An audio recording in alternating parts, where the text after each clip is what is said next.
Muy buenas noches. Bienvenidos a sus cápsulas de Derecho y Vida Real. Esta va a ser la última cápsula que hago respecto al curso de Derecho Romano 1. Bueno, como está establecido en el plan de estudios de la Facultad de Derecho de la UNAM. Y vamos a hablar de la clasificación de los contratos. Hablamos aquí del contrato típico, que en ese contrato es el que está regulado por la ley.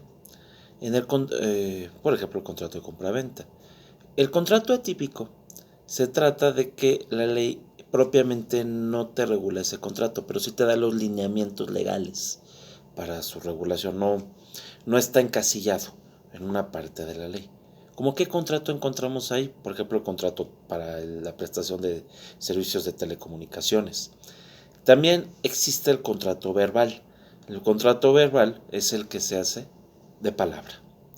El contrato escrito, pues es donde va a existir un documento, donde a partir de ese documento se van a desprender derechos y obligaciones. Un documento puede ser un papel, puede ser una piedra, puede ser un muro, puede ser una pintura, es decir, cualquier medio en donde se represente algún acto, algún acontecimiento donde se lleve ese registro.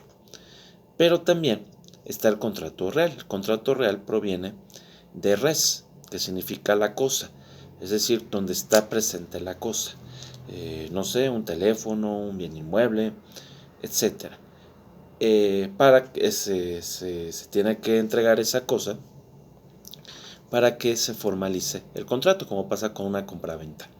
También está el contrato consensual, que es a través del acuerdo de voluntades, para que nazca ese contrato. ¿Cómo qué contrato? Por ejemplo, un contrato de apertura de crédito, donde se te va a facilitar un crédito, puede ser a través de una institución bancaria. No necesariamente una institución bancaria, pero para el ejemplo, pues bueno, es perfectamente aplicable. También está el contrato unilateral, donde tú dices, bueno, una de las partes pues va a tener nada más derechos.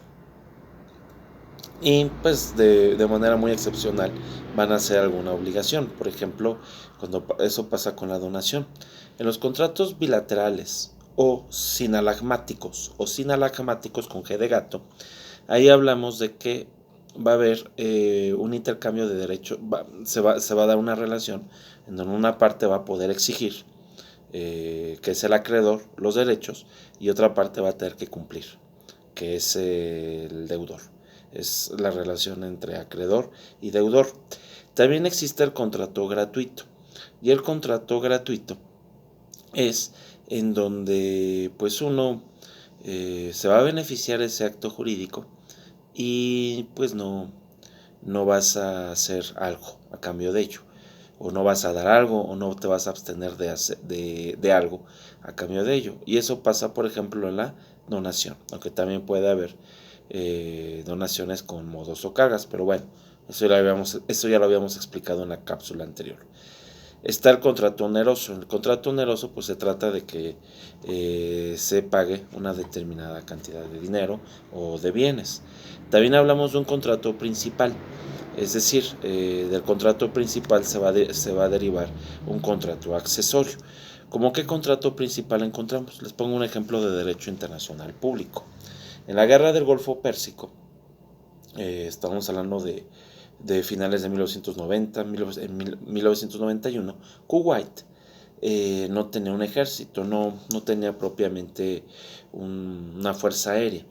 Entonces, pues bueno, pues contrató a Estados Unidos, le contrató aviones de guerra. Ese sería el contrato principal. ¿Y cuál es el contrato accesorio? Pues también se dieron cuenta los kuwaitis que necesitaban también pues pilotos para maniobrarlos, ¿no? Entonces, como ellos no los tenían, bueno, pues ahí entra el contrato accesorio. Dices, bueno, también esto que alguien me los pilotee, ¿no? Entonces ahí contrataban a pilotos estadounidenses. También está el contrato de parcería. Ahí estamos hablando de un arrendamiento de un predio rústico, de un predio que está en el campo. Puede ser una casa, puede ser un terreno, etcétera.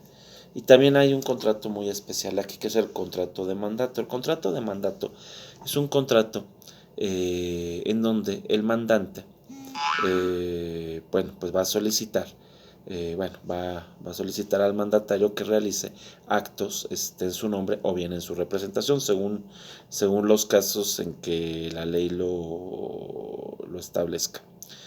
Hay un ejemplo, pues es el contrato cuando de servicios, pues de un abogado. ¿Por qué? Porque el mandante pues va a ser el cliente, va a ser la persona que va a requerir que el abogado, ya sea que lo asesore o bien que lo represente en juicio, eh, en un litigio. Claro, la representación se va a dar en los casos en que la ley lo permita. Les agradezco su fina atención y con esto terminamos las cápsulas del curso de Derecho Romano 1. Gracias.